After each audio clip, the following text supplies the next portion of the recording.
saudara, Anda tidak asing dengan lantunan ataupun juga melodi-melodi yang dikeluarkan dari suara biola ini? Tentu saja seharusnya sih tidak asing. Tapi tahukah Anda bahwa ini merupakan partitur asli sesuai yang dimainkan oleh Wage Rudolf Supratman pada tahun 1928. Dan ini berbeda dengan versi dari orkestra saat ini. Nah, untuk mengetahui perbedaannya di mana, kemudian apakah ada makna juga yang berbeda, ada pesan yang kemudian berbeda yang dikenal kita saat ini dengan yang Pak Wage mainkan saat itu, saya akan mengajak Anda untuk berbincang dengan Mas Kiki Kwitananda.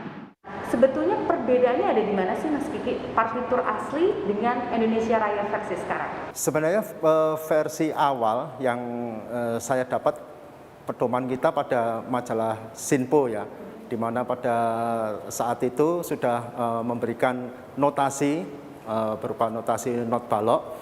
Nah, itu kita melihat bahwa di situ tertulis adalah irama 6/8 ya.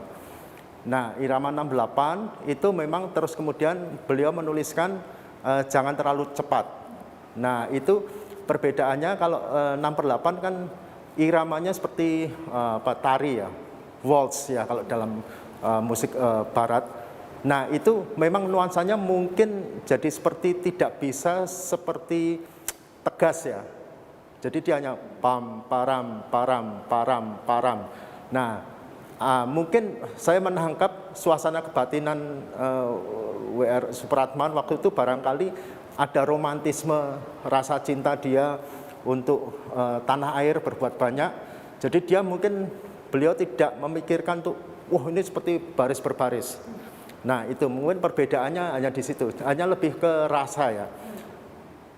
Terus kemudian mungkin hanya masalah notasi, memang ada yang juga kemudian pada tahun 44 dirubah sedikit, tapi esensi struktur dan sebagainya tidak berubah karena ini struktur bentuk lagu 3 bagian, artinya A, B, C.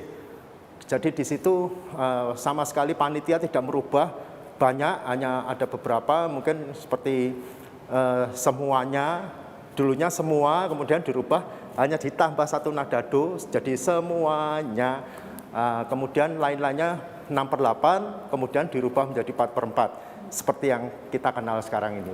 Nah, apakah perubahan tersebut juga maknanya ataupun suasananya juga jadi berbeda? Apa kira-kira yang mau disampaikan dengan versi orkestra 4/4 yang tadi Mas Kiki sebutkan? Saya pikir kalau perubahan suasana tidak terlalu banyak ya, tapi memang yang jelas begitu dirubah menjadi 4/4, itu suasana marsianya, gelora orang menyanyikan dengan semangat itu lebih dapat. Itu dari segi musikalnya ya. Kalau lain-lainnya barangkali lebih karena kita memang harus selalu memupuk rasa nasionalisme, bahkan lewat lagu ternyata bisa menggelorakan, bisa menyatukan semua elemen manusia yang ada di NKRI ini. Oke, berarti kalau dulu hikmatnya yang dikejar, kalau sekarang ini lebih ke bagaimana kita bisa mensyukuri hal perjuangan para pejuang saat itu. Dari segi lirik juga ada sedikit yang berubah, tidak terlalu banyak begitu. Tapi kalau kita ini kan di Hari Sumpah Pemuda, tentu ini juga jadi momen penting karena cikal bakal, bisa kita bilang begitu Pak, cikal bakal Indonesia Raya, lagu Indonesia yang dibawakan di Kongres Pemuda 2 ini?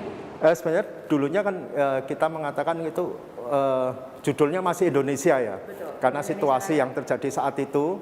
Jadi mungkin Supratman lebih berusaha, dan juga waktu itu panitia kongres juga berhati-hati sekali dalam terutama kita tidak hanya musik, tidak hanya bicara masalah instrumental, namun di balik itu ada syair. Nah, syair itu yang paling akan yang sangat krusial ya, karena begitu salah pada saat itu kita mengatakan mulia misalnya diganti merdeka, itu sudah ceritanya udah lain. Jadi itu memang suatu cikal yang luar biasa. Dan saudara, kalau tadi kita sudah berbincang bagaimana kemudian melihat ataupun juga ada ternyata perjuangan lewat musik, rasanya belum pas ataupun juga ada yang kurang kalau kita belum mengembalikan lagu ataupun juga nada-nada yang dimainkan oleh W.F. Supratman pada tahun 1928 atau 93 tahun yang lalu ke rumah asalnya, yakni di Gedung Sumpah Pemuda.